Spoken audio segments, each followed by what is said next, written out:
इसकी मैं शेडो दे दूं दीवार पे तो आपको थिक दिखेगा या नहीं। और मान लो मैंने केवल ये दो मार्कर्स लिए और इसको मैं दीवार पर अगर इसकी शेडो दूं तो क्या दिखेगा आपको, थिन दिखेगा। मायोसिन का हेड एक्टिन है, ये जैसे जैसे पीछे जाएगा इसको भी ऐसे लेकर जाएगा, ये जैसे जैसे पीछे गया इसको भी ऐसे लेके जाएगा। ये आगे एक्टिन फिलामेंट, जब ये पीछे को होंगे तो एक्टिन फिलामेंट को खा लाएंगे, ये इधर लेके आएंगे, यानी ये वाले सारे बैंड्स खाएंगे इधर आएंगे। जब ये बैंड्स ये वाला इधर आ जाएगा, ये वाला इधर आ जाएगा, तो ये जेड लाइन जो है ये भी तो इधर आ जाएगी, यानी सार्कोमियर भी क्या हो जाएगा, छोटा हो जाएगा। अब जैसे जैसे ये ऐसे कॉन्ट्रैक्ट करेगा इधर को, ये देखो, कोई बात नहीं, लाइट चली गई, कोई बात नहीं, दिख रहा होगा आप लोगों को। So hello pigeons, welcome back to my new video. And आज की हमारी वीडियो का टॉपिक होने वाला है contraction of muscle. I know थोड़ा सा कॉम्प्लिकेटेड टॉपिक है, कई बच्चों को समझ में नहीं आता है, नो प्रॉब्लम।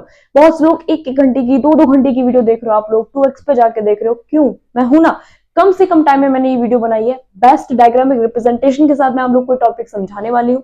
थ्योरी भी आएगी, यानी आपको पूरे नोट्स भी मिलेंगे, उसकी भी आप लोगों को चिंता नहीं करनी है। बट इस टॉपिक को स्टार्ट करने से पहले बस एक रिक्वेस्ट आप लोगों से करना चाहूंगी कि ये टॉपिक पढ़ने से पहले आप लोगों को मसल का स्ट्रक्चर क्लियर होना चाहिए। मसल का स्ट्रक्चर अगर आप लोगों को क्लियर है तो ये भी आपको ऑटोमेटिकली क्लियर है। तो मसल के पूरे स्ट्रक्चर पे मैंने ऑलरेडी एक वीडियो बना रखी है, अगर आप उसे देख कर आ रहे हो तो वेरी गुड। अगर आप लोगों ने मेरी वीडियो नहीं भी देख कर आ रहे हो, आप लोगों ने कहीं से ऑलरेडी पढ़ा हुआ है मसल का स्ट्रक्चर, तो भी बहुत अच्छी बात है, क्योंकि ये टॉपिक आप लोगों को होने वाला है क्रिस्टल क्लियर।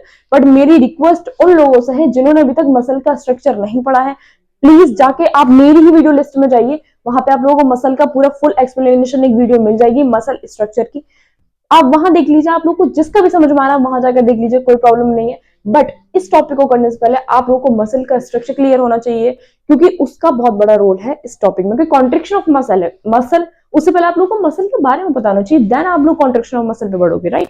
तो बस यही आपसे रिक्वेस्ट है, पहले जाकर मसल का स्ट्रक्चर देख आइए। जिसने देख लिया है वेलकम बैक। हम स्टार्ट करेंगे अब इस टॉपिक को, स्टार्ट करते हैं इस टॉपिक को। तो हम पहले स्टार्ट करेंगे स्ट्रक्चर ऑफ एक्टिन से। अब बहुत से लोग यहाँ पर कंफ्यूज हो रहे होंगे कि एक्टिन क्या होता है, मैं आपको बता देती हूँ। वैसे मैंने ये पूरा अपने लास्ट लेक्चर में ऑलरेडी बताया हुआ है कि एक्टिन क्या होता है, बट एक ब्रीफ आपको मैं दे देती हूँ, आपको जस्ट याद दिलाने के लिए कि हमने क्या पढ़ा था कि मसल्स हमारी पैरेलली अरेंज्ड फिलामेंट से बनी होती हैं, जिन्हें हमने क्या नाम दिया था, मायोफिलामेंट्स या फिर मायोफाइब्रिल्स। अब जो भी मायोफाइब्रिल्स होते हैं वो भी हमारे ऑल्टरनरी लाइट एंड डार्क बैंड से मिलकर बने होते हैं। कौन? मायोफाइब्रिल्स। अब मैंने आप लोगों को ये भी बताया था कि लाइट बैंड्स के लिए कौन रिस्पॉन्सिबल होता है, एक प्रोटीन जिसको हमने क्या नाम दिया था, एक्टिन। नाम क्या दिया था? नाम है एक्टिन, ठीक है। वो एक्टिन किसके रिस्पॉन्सिबल होती है? लाइट बैंड्स के लिए। एक होते हैं डार्क बैंड्स, डार्क बैंड्स के लिए कौन सी प्रोटीन रिस्पॉन्सिबल होती है? मायोसिन, जो कि डार्क बैंड्स कंटेन करती है। इतना समझ में आया? तो ये वही स्ट्रक्चर है। अब हम लोग पर्टिकुलरली एक्टिन एंड मायोसिन को पढ़ेंगे, जिसमें लाइट और डार्क बैंड्स हम लोग को देखने के लिए मिलते हैं। वो पूरा स्ट्रक्चर हम लोग पढ़ेंगे कि एक्चुअल में ये एक्टिन और मायोसिन दिखते कैसे हैं, क्योंकि इन्हीं का सबसे बड़ा रोल होता है कॉन्ट्रैक्शन में। क्योंकि मसल्स है ना, तो मसल्स के कॉन्ट्रैक्शन के लिए मसल की अंदर वाली चीजें ही तो काम आएंगी। अब मसल है, मसल मायोफाइब्रिल से बनी है, मायोफाइब्रिल्स लाइट और डार्क बैंड से बने हैं, तो वही उनके लिए ये प्रोटीन जो है वो रिस्पॉन्सिबल है। तो इन्हीं के बारे में हम पढ़ेंगे। अपना मसल कॉन्ट्रैक्शन जो है वो स्टार्ट करते हैं बिना टाइम वेस्ट करें। तो स्ट्रक्चर ऑफ एक्टिन में आप सबसे पहले पहला पॉइंट देख सकते हो। ऑल्सो आप ये देखो, ये मैंने स्ट्रक्चर ऑफ एक्टिन पूरा बना रखा है, ठीक है। और इसके साथ साथ में मैं ये थ्योरी लिखती जाऊंगी, जिससे कि आप लोग नोट्स प्रिपेयर कर सको, और इस स्ट्रक्चर से आप लोगों को कंप्लीटली समझ में आने वाला है। देखो फटाफट, each actin filament is made up of 2 filaments helically bound to each other. यानी एक actin filament, each actin filaments काफी सारे होते हैं, तो एक एक्टिन फिलामेंट जो है वो आपका हेलिकली बाउंड 2 फिलामेंट से बना होता है, मेनली 2 फिलामेंट से बना हुआ होता है, जो कि हेलिकली बाउंड होते हैं एक साथ। मतलब हेलिकली बाउंड का होता है, हेलिकली डीएनए का स्ट्रक्चर देखा आप लोगों ने, ऐसे ऐसे, ये हम बोलते हैं इसको हेलिकली बाउंड। ये हो देखो, ये और आपका हेलिकली बाउंड, यानी ऐसे करके कोई चीज बाउंड हो रही है, यानी ये होता है आपकी हेलिकली बाउंड। यानी 2 फिलामेंट्स होते हैं एक्टिन के, जो कि हेलिकली बाउंड होते हैं ईच अदर। देख सकते हो आप लोग यहाँ पे, एक फिलामेंट आप लोगों को ये दिख रहा होगा सर्कल सर्कल, ये देखो एक फिलामेंट ये जा रहा, अब दूसरा फिलामेंट इसके ऊपर से ऐसे करके आ रहा है, ये देखो, ये देखो। तो ये कैसे है? आपस में हेलिकली बाउंड है एक दूसरे से, ठीक है। ये हो गया आपका फर्स्ट पॉइंट, अभी नहीं हुआ, आगे देखो। Tropomyosin also run to F actin throughout its length. अच्छा, आप लोग ये भी देखो, आप खुद देख सकते हो, ये जो मैंने रेड लाइन बनाई हुई है ना, ये है आपका ट्रोपोमाइसिन। क्या है आपका? ट्रोपोमाइसिन, जो कि इन फिलामेंट्स के साथ में ही रन करता है। देख सकते हो आप लोग, ये रहे आपके एफिलामेंट्स जो कि पैरेलल एक दूसरे के साथ हेलिकली बाउंड हो रखे हैं एक दूसरे से। ऑल्सो इनके साथ ये ट्रोपोमाइसिन भी रन कर रही है। ठीक है, समझ में आया? नेक्स्ट पॉइंट देखो जरा, नेक्स्ट पॉइंट क्या कहता है? Troponin present at regular interval on tropomyosin mask the binding site for myosin on actin filament। देखो मेनली जो मसल का आपको कॉन्ट्रेक्शन हो रहा है उसमें मेनली एक्टिन और मायोसिन दो ऐसी प्रोटीन है जो काम कर रही है, जो कि मसल का कॉन्ट्रेक्शन करवा रही है आपका। तो देखो जरा, एक तो पहले ये पॉइंट देख लो कि troponin present at regular interval on ट्रोपोमाइसिन, यानी ट्रोपोनिन क्या है यहाँ पे आपको ग्रीन सर्कल्स दिख रहे हैं 3, ये आपके ट्रोपोनिन है, देख सकते हो आप। अब ट्रोपोनिन आपके कहां प्रेजेंट है इसमें देखो आप, ट्रोपोमाइसिन पे। तो ये मैंने आप लोगों को क्या बताया था अभी कि ये एफ फिलामेंट्स के साथ रन करता है ट्रोपोमाइसिन, जिसके ऊपर आप लोग क्या देख रहे हो, ट्रोपोनिन प्रेजेंट है। ठीक है, क्या प्रेजेंट है? ट्रोपोनिन। क्या करते हैं जरा देखो, mask the binding site for myosin on actin filament, यानी जो ट्रोपोनिन है, मेरी बात ध्यान से सुनना, हम बोतल का कैप है, बोतल का कैप हटेगा तो उसमें पानी भरेगा, बोतल का कैप वापस से लग जाएगा। तो ये बोतल के कैप वाला काम जो है ना वो यहाँ पर ट्रोपोनिन कर रहा है आपका। समझ में आ रहा है? ये जब तक इस पर ट्रोपोनिन है तब तक मायोसिन आके इस पर बाइंड नहीं कर सकता, क्योंकि मसल कॉन्ट्रेक्शन अभी अब आगे पढ़ोगे, जब मायोसिन बाइंड करेगा तभी मसल का कॉन्ट्रेक्शन इनिशिएट होता है यानी स्टार्ट होता है। तो जब तक इस पर ट्रोपोनिन है तब तक मसल का कॉन्ट्रेक्शन नहीं होगा, यानी मायोसिन इस पर आके बाइंड नहीं कर सकता। जब मायोसिन इस पर बाइंड करने के लिए आएगा तभी ट्रोपोनिन वहां से हट जाएगा और क्या कर देगा, क्या लिखा हुआ है यहाँ पर, mask the binding site for the myosin, यानी मास्क मतलब यही बंद करता है और यही खोलता है मायोसिन को इस पे बाइंड करने से, किस पे, एक्टिन फिलामेंट पे। यानी जब मायोसिन बाइंड करने आएगा तो ट्रोपोनिन हटेगा तो बाइंडिंग होगी, ट्रोपोनिन नहीं हटेगा तो बाइंडिंग नहीं होगी। तो ये आया है आपका ट्रोपोनिन। अब बात करते हैं फटाफट से मायोसिन की। छोटे छोटे स्ट्रक्चर ज्यादा टाइम वेस्ट नहीं करेंगे, तो फटाफट से मायोसिन देखिए जरा। अब आ गए हम स्ट्रक्चर ऑफ मायोसिन पर, देखो जरा। Each myosin filament also a polymerized protein, यानी जो आपके मायोसिन फिलामेंट होते हैं, पॉलीमराइज्ड से यहाँ पर क्या मतलब है, पॉली मतलब बहुत सारे, तो जो मायोसिन फिलामेंट है वो भी बहुत सारी प्रोटीन से मिलकर, मायोसिन ऑलरेडी एक प्रोटीन है, वो भी बहुत सारी प्रोटीन से मिलकर बनती है। इसलिए यहाँ पर क्या बोला गया है कि मायोसिन फिलामेंट एक कैसा है, पॉलीमराइज्ड प्रोटीन है। मैनी मोनोमेरिक प्रोटीन, मोनो से यहाँ पे क्या मतलब होता है, 1, डाई मतलब 2, ट्राई मतलब 3, टेट्रा मतलब 4, तो मोनो से यहाँ पे क्या मतलब है, 1, यानी काफी सारी एक एक प्रोटीन मिलकर क्या बना दे रही है आपका, meromyosin constitute one thick filament. क्या समझ में आप लोग यहां से कि एक एक प्रोटीन मिलकर, एक एक मोनोमेरिक प्रोटीन मिलकर बना दे रही है आपका मीरोमायोसिन। मीरोमायोसिन मिलकर आपका क्या बना देते हैं, थिक फिलामेंट। क्या है वो थिक फिलामेंट वो देखते हैं, लेकिन अभी पहले यहां पर देख लो, ये है आपका मायोसिन स्ट्रक्चर, ये है थिक फिलामेंट। थिक फिलामेंट यहां पर मायोसिन को ही बोला गया है। क्यों क्यों भैया, मायोसिन क्या कंस्टिट्यूट करता है, डार्क बैंड्स, तो डार्क बैंड्स तो थिक फिलामेंट से बनकर बनेंगे। लाइट बैंड यानी एक्टिन, एक्टिन क्या होता है हमारा, थिन फिलामेंट, यानी वो लाइट है इस वजह से। तो थिक फिलामेंट यानी मायोसिन, तभी तो, हे भगवान, जब बहुत सारी चीजें मिलकर बनी है, एक एक एक एक एक, एक वो थिक बन गया। आप लोग खुद देखो, मैं अगर ये दो ऐसे करके केवल लगा के रख दूं तो आज का दूर से देखोगे ना, ये आपको बहुत लाइट दिखेगा, बहुत लाइट दिखेगा। लेकिन अगर इसमें ही मैं ये 3-4 मार्कर और इसमें लगा दूं तो बाहर दूर से देखने पर आप लोगों को कैसा दिखेगा, कोई डार्क बैंड दिखेगा। मान लो मैं इसकी शेडो दे दूं दीवार पे, इसकी मैं शेडो दे दूं दीवार पे, तो आपको थिक दिखेगा या नहीं। और मान लो मैंने केवल ये दो मार्कर्स लिए और इसको मैं दीवार पर अगर इसकी शेडो दूं तो क्या दिखेगा आपको, थिन दिखेगा। तो बस वही है, मायोसिन क्या है आपका, थिक फिलामेंट है। ठीक है, तो बस वही इसमें बताया गया है कि बहुत सारी मोनोमेरिक प्रोटीन्स मिलकर क्या बनाती है, मीरोमायोसिन, जो कि कंस्टिट्यूट करता है क्या, थिक फिलामेंट। थिक फिलामेंट यहाँ पर मायोसिन को ही बोला गया है। नेक्स्ट पॉइंट देखिए जरा, देखिए, each meromyosin has two important part, head and cross arm form heavy meromyosin and tail form light meromyosin. जरा ध्यान से देखो, मीरोमायोसिन के यहाँ पर 2 पार्ट्स होते हैं इंपॉर्टेंट, कौन कौन से, heavy meromyosin and light meromyosin. तो अब जरा स्ट्रक्चर पे आ जाओ, ये देखो मेरा स्ट्रक्चर समझ लो मेरा, ये है आपके हेड, ठीक है, ये मायोसिन का स्ट्रक्चर है थिक फिलामेंट का, ये है आपके हेड। एंड जो इतना पोर्शन है, देखो मैंने इतना मार्क किया हुआ है कि जो इतना पोर्शन है ये है आपका क्रॉस आर्म, जो कि क्या बना रहा है, हैवी मीरोमायोसिन। एंड ये जो इतना स्ट्रक्चर है, मतलब ये हेड हो गया एंड यहां से लेके यहां तक का ये हो गया क्रॉस आर्म, एंड ये वाला जो स्ट्रक्चर है ये है कि आपका टेल है। टेल क्या बना रहा है आपका, लाइट मीरोमायोसिन। तो आप लोगों को समझ में आ गया होगा कि मीरोमायोसिन के भी 2 इंपॉर्टेंट पार्ट होते हैं, light meromyosin and heavy meromyosin, जो कि हेड और क्रॉस आर्म मिलकर बना रहे हैं आपके हैवी मीरोमायोसिन। मतलब आप लोग स्ट्रक्चर से भी देख सकते हो कि कितना हैवी हैवी सा लग रहा है देखने में, ऐसा लग रहा है ना, फिल्ड वाटर बैलून। एंड ये वाला जो हिस्सा ये क्या बना रहा है, आपका टेल है, जो कि आपका क्या बना रहा है, लाइट अमीरो-मायोसिन। तो ये तो हो गया ये पॉइंट। अब देखो जरा नेक्स्ट पॉइंट, देखो ये पॉइंट होने वाला है बड़ा ही इंपॉर्टेंट, तो थोड़ा ध्यान से सुनना। ग्लोबुलर हेड, पहली बात तो देखो,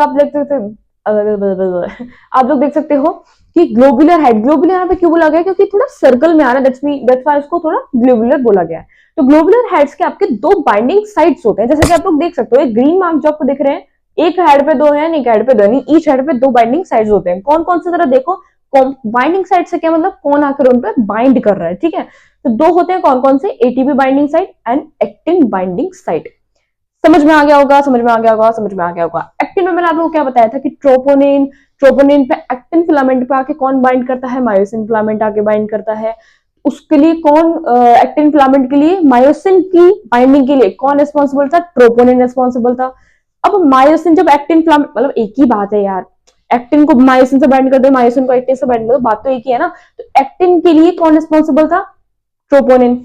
अब मायोसिन के लिए एक्टिन के बाइंडिंग के लिए कौन रिस्पॉन्सिबल है, देखो जरा, बाइंडिंग साइट्स रिस्पॉन्सिबल है।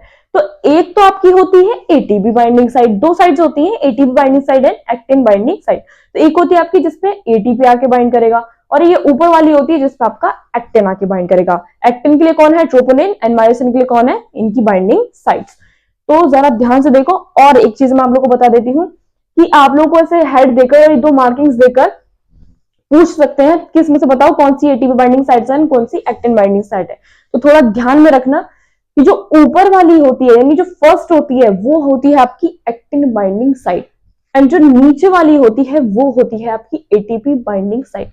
समझ में आ रहा है, इसको ध्यान रखना। ये मैंने मतलब फिजूल में ही लिखा है, इसको आप लोग को दिमाग में बिठाना है कि जो फर्स्ट बाइंडिंग साइट होगी, जो थोड़ी ऊपर को आप लोगों को दिख रही होगी, वो होती है एक्टिन बाइंडिंग साइट, और जो नीचे वाली होती है वो होती है आपकी एटीपी बाइंडिंग साइट। तो यहाँ तो आपके एक्टिन और मायोसिन के स्ट्रक्चर बिल्कुल खत्म हो गए। अब चलते हैं हमारे मेन टॉपिक पे, which is contraction of muscle. तो स्टार्ट करने से पहले, यानी कॉन्ट्रैक्शन ऑफ मसल को स्टार्ट करने से पहले कुछ पॉइंट्स है, जरा उनको देख लेते हैं। एंड ये जो पॉइंट्स है कि एनसीईआरटी के ही पॉइंट्स है। मैंने आप लोगों को क्या बोला, कम से कम टाइम में इतना बेस्ट एक्सप्लेनेशन देके समझाऊंगी कि मैंने नहीं, इसमें एनसीईआरटी के ही सारे नोट्स हैं, एक एक लाइन, एक एक वर्ड यहाँ पर एनसीईआरटी का है। यानी आप लोगों को दोबारा एनसीईआरटी रीड करने की भी जरूरत नहीं है, अब मत करो एनसीईआरटी रीड। अगर आप मेरे नोट्स के साथ पढ़ रहे हो, आप लोग को हो गया, आप लोग को एनसीईआरटी रीड करने की भी जरूरत नहीं है। तो मैं यहाँ पर एक एक लाइन भी नहीं छोड़ रही हूँ एनसीईआरटी की। तो स्टार्ट करने से पहले जरा ये देख लेते हैं। Muscle contraction is initiated by signal sent by central nervous system via motor neuron। यानी सबसे पहले ये देखो कि मसल कॉन्ट्रेक्शन स्टार्ट कैसे हो रहा है, सेंट्रल नर्वस सिस्टम से। जैसे कि यहाँ पर लिखा हुआ है, सेंट्रल नर्वस सिस्टम से क्या आते हैं, आपके सिग्नल्स इनिशिएट होते हैं, किसके थ्रू, मोटर न्यूरॉन के थ्रू। न्यूरॉन समझते हो, मैंने स्ट्रक्चर ऑलरेडी वीडियो आ चुकी है मेरी पूरी, न्यूरॉन का मैंने पूरा स्ट्रक्चर समझाया कि कैसे कैसे पास ऑन होता है हमारे जो सिग्नल्स हैं, तो वो भी आप लोग जाके देख सकते हो। बट मैं आप लोगों को रफली बता देती हूँ कि न्यूरॉन क्या करते हैं, ऐसे ऐसे हमारे ज्वाइन हुए होते हैं और ऐसे ऐसे अपने सिग्नल को जो है वो पास करते हैं, चाहे ब्रेन टू बॉडी हो या बॉडी टू ब्रेन हो। तो न्यूरॉन हमारे मेनली जो सिग्नल सेंड का, सिग्नल रिसीविंग का, सिग्नल सेंड का काम करते हैं। तो सेंट्रल नर्वस सिस्टम से कोई भी सिग्नल जब इनिशिएट होता है कि आप हमें मसल को जो है वो कॉन्ट्रैक्ट करना है, तो वो हमारा कौन लेके आता है, मोटर न्यूरॉन लेके आता है। Junction between the sarcolemma of muscle fibre and neuron called neuromuscular junction. बहुत से लोगों को शायद सार्कोलेमा समझ में नहीं आया होगा, जिन्होंने मसल का स्ट्रक्चर नहीं पढ़ा, जिन्होंने पढ़ा है उन्हें समझ में आ गया होगा। तो जंक्शन बिटवीन, सार्कोलेमा एक मसल का ही पार्ट है, तो सार्कोलेमा और मसल फाइबर, यानी देखो इसमें लिखा भी हुआ है मसल फाइबर सार्कोलेमा का, सार्कोलेमा न्यूरॉन के बिटवीन का जो जंक्शन होता है, यानी वहां से वहां तक सिग्नल का जो भी सेंडिंग एंड रिसीविंग हो रहा है, उस जंक्शन को हमने क्या नाम दिया है, neuromuscular junction. Neuro and muscular यानी मसल्स, तो उनके बीच का जो भी जंक्शन है उसको हमने क्या नाम दिया है, न्यूरोमस्कुलर जंक्शन। ठीक है, नेक्स्ट देखिए जरा, फॉन्ट थोड़ा टेढ़ा भाग रहा है बट स्टिल मैं हूं ना, समझ में आएगा, मैं समझाती हूँ। देखो जरा, a neural signal reaching junction release neurotransmitter. अब हमने क्या पढ़ा कि सेंट्रल नर्वस सिस्टम से सिग्नल आ रहे हैं जो कि न्यूरॉन लेकर आ रहा है, तो वो सिग्नल अब कहां पहुंचेगा, जंक्शन पे पहुंचेगा। मैंने अभी बताया न्यूरोमस्कुलर जंक्शन, वहां पहुंचेगा किसके थ्रू, सॉरी किसके थ्रू नहीं पहुंचेगा, न्यूरॉन के थ्रू, और रिलीज करेगा क्या, न्यूरोट्रांसमीटर। न्यूरोट्रांसमीटर यहाँ पर कौन है, एसिटाइल कोलिन। तो थोड़ा याद रखना, इस नेम को भी क्वेश्चन आता है, डेफिनेटली आता है। ठीक है, तो न्यूरोट्रांसमीटर यहाँ पर कौन है, एसिटाइल कोलिन, जो कि जनरेट करेगा एक्शन पोटेंशियल किसमें, सार्कोलेमा में। सार्कोलेमा भी एक मसल फाइबर का ही है, जाकर लेक्चर देखो, या अगर आप लोगों को पता है तो वेरी गुड। सार्कोलेमा एक मसल फाइबर का ही पार्ट है, एक्शन पोटेंशियल जनरेट कर देता है सार्कोलेमा में, जो कि क्या कॉज कर देता है, release of calcium ion in sarcoplasm. Sarcolemma and sarcolemma जैसे प्लाज्मा मेम्ब्रेन होती है, उसके अंदर क्या होता है, plasma membrane, no plasma membrane के अंदर क्या होता है, प्लाज्मा होता है और क्या होता है, ठीक है। सार्कोलेमा है जो कि रिलीज कर देगा कैल्शियम आयन किसमें, सार्कोप्लाज्म में, ठीक है। इंक्रीज कैल्शियम लेवल, अब जैसे जैसे कैल्शियम लेवल बढ़ता जाएगा वैसे वैसे क्या होगा, कैल्शियम आयन जाके बाइंड कर जाएगा किस पे, ट्रोपोनिन पे। ट्रोपोनिन क्या है, एक्टिन थिन फिलामेंट, उसके ऊपर लिखा हुआ था ट्रोपोनिन, ठीक है, तो वही है। तो कैल्शियम आयन जाके ट्रोपोनिन पर बाइंड कर जाएगा और उसकी मास्किंग हटा देगा कि हट जाओ भैया, मायोसिन आ रहा है तुम पर बाइंड करने के लिए। वहीं से तो कॉन्ट्रेक्शन स्टार्ट होता है। कॉन्ट्रेक्शन स्टार्ट कैसे हुआ, सेंट्रल नर्वस सिस्टम ने सिग्नल भेजा न्यूरॉन्स को लेकर, क्या उन्होंने जंक्शन में जाकर न्यूरोट्रांसमीटर रिलीज किया जिसका क्या नाम है, एसिटाइलकोलिन। उन्होंने जनरेट करा एक्शन पोटेंशियल सार्कोलेमा में, ठीक है। उन्होंने कैल्शियम आयन रिलीज कर दिया सार्कोप्लाज्म में। अब वो कैल्शियम आयन का लेवल जैसे जैसे बढ़ा, वो उन्होंने जाकर ट्रोपोनिन पे बाइंड कर दिया। ट्रोपोनिन किस पे प्रेजेंट था, एक्टिन थिन फिलामेंट पे। तो उन्होंने जाके क्या करा, उसकी मास्किंग हटा दी कि हट जाओ भैया, मायोसिन तुम पर बाइंड करने आया है, ऊपर से आदेश आ चुका है, मसल कॉन्ट्रेक्शन अब स्टार्ट होने जा रहा है। तो मास्किंग हटा दी एक्टिन पे से, यानी ट्रोपोनिन एक्टिन पे प्रेजेंट होता है, और मायोसिन के लिए उसका जो रास्ता है वो क्लियर कर दिया कि आ जाओ तुम आके बाइंड कर सकते हो। अब हम पढ़ेंगे रियल, जो मैं आप लोगों को समझाने वाली हूँ कि कैसे कैसे कॉन्ट्रेक्शन होता है। ये आपके 4 पॉइंट्स एनसीईआरटी के थे, मेन पॉइंट्स थे, आप लोगों को समझ में आ ही रहा होगा कितने मेन पॉइंट्स थे कि मसल कॉन्ट्रेक्शन एक्चुअल में स्टार्ट कैसे होता है, वो इसमें बताया गया था। अब पढ़ते हैं रियल मसल ऑफ कॉन्ट्रेक्शन। ये लो जी, फाइनली स्टार्ट हो गया है आपका मसल ऑफ कॉन्ट्रेक्शन, पूरा इसका प्रोग्राम, पूरा इसका प्रोसेस। मैंने पूरा यहाँ पर एनसीईआरटी का डायग्राम लाके यहाँ पे छाप दिया है ताकि आप लोगों को बिल्कुल क्रिस्टल क्लियर हो जाना चाहिए। तो बिना देरी करे करते हैं इसको स्टार्ट। देखो जरा, यहाँ पे क्या है आपका, मैंने आपको पहले बताया कि मसल कॉन्ट्रेक्शन में मेनली रोल किसका होता है, एक्टिन फिलामेंट का, मायोसिन फिलामेंट का। तो यहाँ पे आप लोग देख सकते हो, ये क्या है आपका एक्टिन फिलामेंट एंड ये क्या है आपका मायोसिन फिलामेंट। जस्ट मैंने एनसीईआरटी की तरह ही करा है, क्योंकि एनसीईआरटी से बेहतर मैं अपना कोई भी अलग से डायग्राम बना लेती ना, तो उससे बेहतर आपको कोई नहीं समझा सकता भाई। तो मैंने उसी के जैसा ही बिल्कुल डायग्राम बनाया, जैसा कि वही डायग्राम बनाया, ठीक है। तो ये है आपका मायोसिन फिलामेंट, जैसा कि मैंने आप लोग को बताया था, ये पूरी टेल वाला हिस्सा था, एंड ये आपका क्रॉस आर्म, ये वाला हिस्सा क्रॉस आर्म, एंड ये हेड, ये पूरा मायोसिन फिलामेंट यानी थिक फिलामेंट का स्ट्रक्चर आप लोगों को दिख रहा है। एंड ये आपका एक्टिन फिलामेंट जो मैंने अभी बताया था, इसमें ट्रोपोमायोसिन, ट्रोपोनिन, पूरा मैंने पूरे एकदम से डीपली नहीं बनाया, जिससे आप लोगों को समझ में आया, बिल्कुल एनसीईआरटी की तरह मैंने यहाँ पर बनाया। देखो जरा, actin filament and myosin filament. अब जब मसल आएगा, वो मसल आएगा, मसल के लिए, मसल कॉन्ट्रेक्शन के लिए सिग्नल आएगा। तो मैंने आप लोगों को अल्टीमेटली क्या बताया था कि कैल्शियम जाके ट्रोपोनिन में बाइंड कर जाता है, एंड ट्रोपोनिन मास्क जो उसने कर रखा होता है मास्क, उसको खोल देता है, कहता है आ जाइए मायोसिन भाई साहब, आकर जुड़ जाइए। मान लो यहाँ पर अब ट्रोपोनिन था, ट्रोपोनिन यहाँ से हट गया, अब जो मायोसिन फिलामेंट है वो एक्टिन फिलामेंट से बाइंड करने के लिए जा रहा है। देखो जरा, ये सबसे पहले क्या हुआ, ये इस पहले तो अपना नॉर्मल स्ट्रक्चर में मसल अपना कॉन्ट्रेक्शन मतलब आ गया, बट अभी कुछ हुआ नहीं है अपना नॉर्मल स्ट्रक्चर में।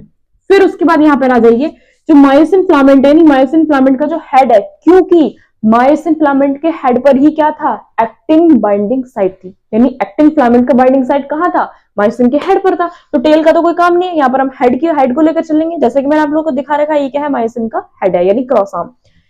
तो अब यहाँ पर ऊपर ही थी एक्टिन बाइंडिंग साइट, ऊपर थी कि नहीं थी, तो एक्टिन फिलामेंट यहाँ पर आगे क्या कर गया, अब ये जो एक्टिन फिलामेंट है ये इस पर आकर बाइंड कर गया, और जो मायोसिन फिलामेंट है वो उस ट्रोपोनिन वाले हिस्से पे जाकर बाइंड कर गया। समझ में आ गया, जहां जहां उनकी बाइंडिंग साइट्स थी वो वहां आपस में जाकर बाइंड कर गए, और इन्होंने क्या बना लिया, क्रॉस ब्रिज बना लिया, यानी यहां से अब यहां से यहां कुछ भी क्रॉस कर सकता है।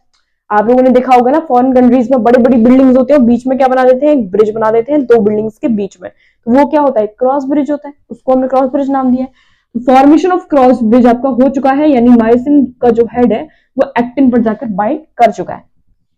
अब क्या होगा, देखो जरा, अब ये जो थिक फिलामेंट है, ये जो एक्टिन वाला फिलामेंट, एक्चुअली मेरी बात सुनो ध्यान से, ये है आपका एक्टिन फिलामेंट, ठीक है, और ये है आपका ऐसे करके बनाती है, और ये है आपका मायोसिन का हेड, ये रहा, ठीक है। अब जैसे जैसे मसल कॉन्ट्रेक्शन करना है ना भैया, मसल का कॉन्ट्रेक्शन होगा, तो जैसे जैसे ये चीज ऐसे सिकुड़ती जाएगी, ये क्योंकि हल्का है, ये भारी है, ये थिक है, ये थिन है, बता चुकी हूँ, ये एक्टिन है, ये मायोसिन है, तो ये हो गया इसका हेड, और ये हो गया आपका एक्टिन फिलामेंट। अब जैसे जैसे ये ऐसे कॉन्ट्रैक्ट करेगा इधर को, ये देखो, कोई बात नहीं, लाइट चली गई, कोई बात नहीं दिख रहा होगा आप लोगों को, देखो ये एक्टिन फिलामेंट है, ये मायोसिन फिलामेंट है, ठीक है। हेड इसका अब जैसे जैसे पीछे जाएगा तो ये इसको इधर नहीं कर देगा, ये हल्का है, ये भारी है, ये हेड अपना, ये नॉर्मली ऐसे है, इसने अपने हेड को ऐसे ऐसे पीछे करना शुरू कर दिया, पीछे करना शुरू कर दिया, देखो एक्टिन फिलामेंट भी तो इधर मूव करेगा कि नहीं करेगा? अरे भाई वो हल्की चीज है, वो तो जहां जाएगा वो उसको लेके साथ जाएगा। ये रहा हमारा मायोसिन का हेड, और ये जैसे जैसे पीछे जा रहा है वैसे वैसे एक्टिन फिलामेंट को भी लेके जा रहा है। देखो खुद करके देखो आप, ये मायोसिन का हेड है, ये एक्टिन है, ये जैसे जैसे पीछे जाएगा इसको भी ऐसे लेकर जाएगा, ये जैसे जैसे पीछे गया इसको भी ऐसे लेके जाएगा। ये पीछे नहीं जा रहा है, ये मायोसिन का हेड मूव कर रहा है भाई। तो मायोसिन का हेड जैसे जैसे पीछे मूव करेगा और इसको स्लाइडिंग करता है वो पीछे ले जाएगा। वही चीज यहाँ पे दिखाई हुई है कि इन्होंने पहले क्रॉस ब्रिज बनाया, उसके बाद अब जो है स्लाइडिंग यानी रोटेशन हो रहा है, जिसमें मायोसिन का हेड जो है वो पीछे को मूव कर रहा है और एक्टिन फिलामेंट भी उसके साथ साथ क्या हो रहे हैं, मूव कर रहे हैं। ये चीज आप अभी नहीं समझोगे। जो मैं आप लोगों को मैंने स्ट्रक्चर बताया था ना, A band, Z line, M line, sarcomere का जो मैंने आप लोगों को स्ट्रक्चर बताया था, जब मैं वो स्ट्रक्चर समझाऊंगी ना आप लोगों को, फिर वहां आप कंफ्यूज मत हो ना। इसलिए कह रही हूँ इस चीज को अभी से लेकर चलो कि जो मायोसिन का हेड है यानी जो मायोसिन फिलामेंट है, थिक फिलामेंट है, वो जैसे जैसे मूव करेगा वैसे वैसे एक्टिन फिलामेंट को अपने साथ ऐसे करके स्लाइड करता हुआ ले जाएगा, खींचता हुआ ले जाएगा। चल पे, कहा जा रहा है मेरे साथ चल। ये देखो मायोसिन के साथ इधर उधर मूव कर रहा है, ठीक है। फिर उसके बाद क्या होगा, जैसे जैसे पीछे हो जाएगा। अब एक बात बताओ, मान लो कोई स्प्रिंग है, स्प्रिंग को तुमने ऐसे ऐसे खींचा खींचा खींचा खींचा और तुमने एकदम छोड़ दिया तो वो भी पोजीशन में वापस आ गया। सेम इसके साथ भी हो रहा है। मायोसिन फिलामेंट जितना अपने आप को वैसे पीछे को बैंड कर सकता है उसने उतना किया, और एक्टिन फिलामेंट को जितना उधर ले आ सकता है उसने ले लिया। अब क्या होगा, एकदम से ऐसे करके ये चीज हो जाएगी। ये देखो मायोसिन फिलामेंट इसको ऐसे ऐसे से ले गया, जितना स्ट्रेच कर सकता था उतना करा, और एक टाइम पे आगे उसका पोटेंशियल खत्म और अपने आप को वापस से उसी स्टेज में ले आएगा। इसको बोलते हैं break down of cross bridge. जितना पीछे हो सकता था हुआ, और एक टाइम पे आके फिर से वैसा ही हो गया, यानी फिर से ऐसा ही हो गया, जितना हो सकता था हुआ एक बार में एकदम ऐसा हो गया। ये क्या हुआ आपका break down of cross bridge. And फिर से अपना वही पोजिशन में आ गया, फिर से मसल कॉन्ट्रेक्शन का सिग्नल आएगा, और फिर से ये पूरा प्रोसेस जो है वो चलता जाएगा। अब फटाफट से आ जाते हैं सार्कोमियर के स्ट्रक्चर पे, और फटाफट से देखते हैं सार्कोमियर का स्ट्रक्चर कि सार्कोमियर के स्ट्रक्चर में क्या क्या चेंजेस आते हैं। यानी सार्कोमियर जैसे मसल का स्ट्रक्चर है तो उसमें क्या क्या चेंजेस आते हैं जब मसल का कॉन्ट्रैक्शन हो रहा होता है, ठीक है। तो देखो जरा, पहली बात तो डायग्राम को अच्छे से समझ लो कि ये जो ब्लू लाइन है आप लोगों को दिख रहा होगा कि ये एक्टिन फिलामेंट्स है, एंड जो ये रेड है ये कैसे है आपके थिक फिलामेंट्स है यानी मायोसिन फिलामेंट्स है। एंड इन मायोसिन फिलामेंट्स में आप ये भी देख सकते हो कि ये जो आप एकदम डार्क पोर्शन देख रहे हो रेड का, इसको आप बोल सकते हो कि टेल्स हैं जो आपस में जुड़ी हुई हैं, एंड जो आप ये स्पाइक्स देख रहे हो ये इनके हेड्स है यानी ग्लोबुलर हेड्स हैं, ठीक है, जहां पर एक्टिनोमायोसिन का जो भी बाइंडिंग चल रहा था ये वो है, ठीक है। बाकी आपके एक्टिन फिलामेंट्स हैं। एंड हाँ अच्छा, ये देखो जहां पर केवल रेड पोर्शन आता है, ये मैं आपको वही मसल के डायग्राम में पूरा सार्कोमियर का स्ट्रक्चर मैं आप लोग को डिफाइन कर चुकी हूँ, लेकिन आप लोग को ये अब समझ में आए इसलिए एक बार और कर देती हूँ कि ये जो आपका मायोसिन फिलामेंट दिख रहा है, केवल मायोसिन फिलामेंट यानी केवल थिक फिलामेंट्स वाला पोर्शन क्या कहलाता है आपका, एच जोन कहलाता है।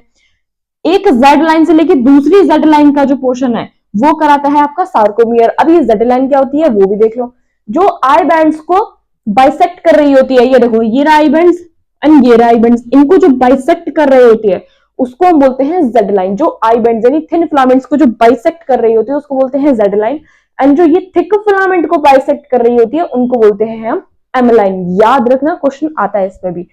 आई बैंड आप लोग देख सकते हो, यहाँ से लेकर केवल आई बैंड का पोर्शन है तो हमने उसको आई बैंड मार्क कर दिया है, एंड यहाँ से यहाँ तक लेकर ये पूरा ए बैंड वाला पोर्शन है, हालांकि इसमें भी आई बैंड सब कुछ मैंने मसल में बता रखा है कि किस किस में क्या क्या आता है, तो वहां जाकर देखो, मैं रफली आप लोगों को बता रही हूँ। यहाँ पे क्या हो रहा है आपका ए बैंड हो रहा है जो केवल ए बैंड को ही दर्शा रहा है। Myosin filament, dark band, A band एक ही तो है, actin filament, light band, I band एक ही तो है, ठीक है। तो हो गया ये ए बैंड, जेड लाइन बता दिया, एम लाइन बता दिया, एच जोन बता दिया, सार्कोमियर बता दिया आपको, एंड ये हो गया आई बैंड, ये हो गया ए बैंड। समझ में आ गया आप लोगों के बीच। अब देखो जरा मसल का कॉन्ट्रेक्शन हुआ तो जरा ध्यान से देखना कि ये जो मैंने हेड्स बनाए हुए हैं ये इधर को आ रहे हैं, और ये आधे वाले जो हेड्स हैं जो बाइसेक्ट कर रही है इसके इधर वाले हेड्स उधर को जा रहे हैं, एंड इधर वाले हेड्स आपके इधर को आ रहे होंगे। यूट्यूब पे पता है आप लोग को जूम भी कर सकते हैं तो करो, ठीक है। तो ये जो आप पोर्शन देख रहे हो ये उधर को जा रहे हैं, एंड ये जो हेड्स हैं ये इधर को जा रहे हैं। तो ये जब हेड्स एक्टिन फिलामेंट्स पर बाइंड करेंगे तो मैंने आप लोगों को क्या बताया था, ये पीछे मुड़ेंगे और ये एक्टिन फिलामेंट्स को इधर लेकर आएंगे। अगर मायोसिन का हेड इधर है, यानी मैं इधर वाले की बात कर रही हूँ, इधर है और ये ऐसे है, तो ये कहां करेंगे बाइंड, ऐसे है ना, अब सही ऐसे करेंगे, और ये इसको एक सेकेंड मैंने कुछ गलत बनाया है क्या, अरे यार तुम भी पागल हो बिल्कुल। देखो ये इधर है, ये इधर नहीं, एक्चुअली ना हाथ मेरा नहीं सेट हो पा रहा है। देखो जिनके हेड्स इधर है, जिनके हेड्स इधर है वो ऐसे करके पीछे को लाएंगे, यानी ये वाले फिलामेंट इधर को आएंगे। गौर से देखो इनके हेड किधर है, इधर है, और ये आगे एक्टिन फिलामेंट। जब ये पीछे को होंगे तो एक्टिन फिलामेंट को कहां लाएंगे, ये इधर लेके आएंगे, यानी ये वाले सारे बैंड्स कहाँ आएंगे, इधर आएंगे। इनके हेड्स इधर है, यानी इनके हेड्स इधर है, और ये स्लाइड करके एक्टिन फिलामेंट को इधर लेके आएंगे, यानी ये वाले आई बैंड कहाँ आएंगे, इधर आएंगे, ये वाले इधर और ये वाले इधर। तो इसलिए ये मत सोचना कि एमिलाइन आदि कहीं भी हेड बना रहे हैं, उनके बाइसेक्शन के इधर वाला जो पोर्शन होता है उसके इधर हेड बनते हैं, इधर हेड बनते हैं। तो वही चीज मैंने बनाई हुई है, ये वाले हेड्स इधर है तो स्लाइड करके, ये वाले हेड्स इधर है तो स्लाइड करके इधर लाएंगे एक्टिन फिलामेंट को, एंड इनके हेड्स इधर है तो स्लाइड करके इधर लाएंगे एक्टिन फिलामेंट्स को, यानी दोनों एक्टिन फिलामेंट्स यहाँ पर आ जाएंगे। अब एक्टिन एक्टिन छोड़ा, एनसीईआरटी में आप लोगों ने बहुत सारी जो पढ़ी होगी ना, वो मैं आप लोगों को समझाने जा रही हूँ, थोड़ा दिमाग खोल के बैठना है यहाँ पर। आई बैंड्स है, ब्लू वाले आपके आई बैंड्स है, तो आई बैंड आपके क्या हो रहे हैं, रिड्यूस हो रहे हैं। समझ में आया? ये वाला आई बैंड भी इधर आ गया, ये वाला आई बैंड भी इधर आ गया, क्या हो रहे हैं, रिड्यूस हो रहे हैं। आई बैंड्स क्या हो रहे हैं, रिड्यूस हो रहे हैं। सार्कोमियर आपका क्या हो रहा है, जब ये बैंड्स इधर आ जाएंगे, जेड लाइन भी क्या हो जाएगी, खिसक के इधर ही तो आ जाएगी। जब ये बैंड्स, ये वाला इधर आ जाएगा, ये वाला इधर आ जाएगा, तो ये जेड लाइन जो है ये भी तो इधर आ जाएगी, यानी सार्कोमियर भी क्या हो जाएगा, छोटा हो जाएगा। दिमाग पर स्ट्राइक कर रहे हैं? सार्कोमियर क्या हो जाएगा, छोटा हो जाएगा। जब ये जेड लाइन, जब ये एक्टिन फिलामेंट्स यानी आई बैंड जब इधर आएंगे तो जेड लाइन भी तो इधर होती जाएगी, तो सार्कोमियर क्या हो जाएगा, छोटा हो जाएगा। आई बैंड क्या हो जाएंगे, रिड्यूस हो जाएंगे। ए बैंड क्या हो जाएंगे, कुछ भी नहीं, मस्त मौला, कुछ फर्क ही नहीं पड़ रहा भाई उन पे, तुम खुद देख लो। ये ए बैंड ऐसे हैं, ए बैंड पे क्या फर्क पड़ रहा है, उनका सारा काम तो उनको ग्लोबुलर हेड कर रहा है, टेल तो कुछ काम ही नहीं कर रही है उनकी, टेल को तो मतलब ही नहीं है, टेल तो आराम से अपनी पड़ी हुई है रिटेन लेंथ पे, लेकिन उनके हेड जी तो काम कर रहे हैं, वही तो एक्टिव फिलामेंट को इधर और इधर खींच के लेके आ रहे हैं। तो ए बैंड्स अपनी लेंथ को रिटेन रखेंगे, यानी वैसे का वैसा ही रखेंगे, ना ही बड़े होंगे ना ही छोटे होंगे, जैसे हैं वैसे ही रहेगी ए बैंड की लेंथ। आई बैंड्स आपके शॉर्ट हो जाएंगे एंड सार्कोमियर भी आपका छोटा हो जाएगा, क्योंकि ये वाले हेड इनको इधर खींच के लाएंगे, ये वाले हेड इनको इधर खींच के लाएंगे, यानी जेड लाइन भी इधर आ जाएगी और सार्कोमियर क्या हो जाएगा आपका, छोटा हो जाएगा। जैसे ही अपना सिग्नल गया ये फिर से रिलैक्स हो जाएंगे, तो यही तो होती है मसल की कॉन्ट्रेक्शन, यही तो होती है मसल की कॉन्ट्रेक्शन, यही तो होगी। समझ में आया? समझ में आया नहीं आया? यही आपका पूरा मसल का कॉन्ट्रेक्शन था। क्या हलवा था इसमें, हलवा था, हलवा मैंने कर दिया, क्या रॉकेट साइंस थी इसमें, ये बता दो आप मुझे। That's clear. अच्छा आप लोग एक चीज में कंफ्यूज मत होना कि आप लोग सोच रहे होंगे बहुत से कि ग्लोबुलर हेड में आपने दो बाइंडिंग साइड बताए थे, एटीपी बाइंडिंग साइड और एक्टिन बाइंडिंग साइड। अब एक्टिन को तो आपने चलो बाइंड करवा दिया, बट एटीपी क्या, पहले सबसे पहले एटीपी ही बाइंड होता है, जो कि उसको एनर्जी प्रोवाइड कराता है एक्टिन को मायोसिन से बाइंड करने में। समझ में आ गया इतना? किसको, मायोसिन को एनर्जी प्रोवाइड करवाता है एक्टिन से बाइंड करने में। तो सबसे पहले आपका एटीपी ही आकर बाइंड करता है, देन आपके एक्टिन आकर बाइंड होते हैं। तो पूरी कहानी समझ में आई या नहीं आई मुझे ये बता दो। इतना इजी तरीके से मैंने समझाया, शायद आप लोगों को समझ में आ ही गया होगा कि मसल का जो भी अपना सिग्नल विग्नल आया, ट्रोपोनिन हटा वहां से, कैल्शियम आयन आए, उसमें ट्रोपोनिन को वहां से हटा दिया, यानी मायोसिन के लिए अब आकर अपना बाइंड कर सकता है।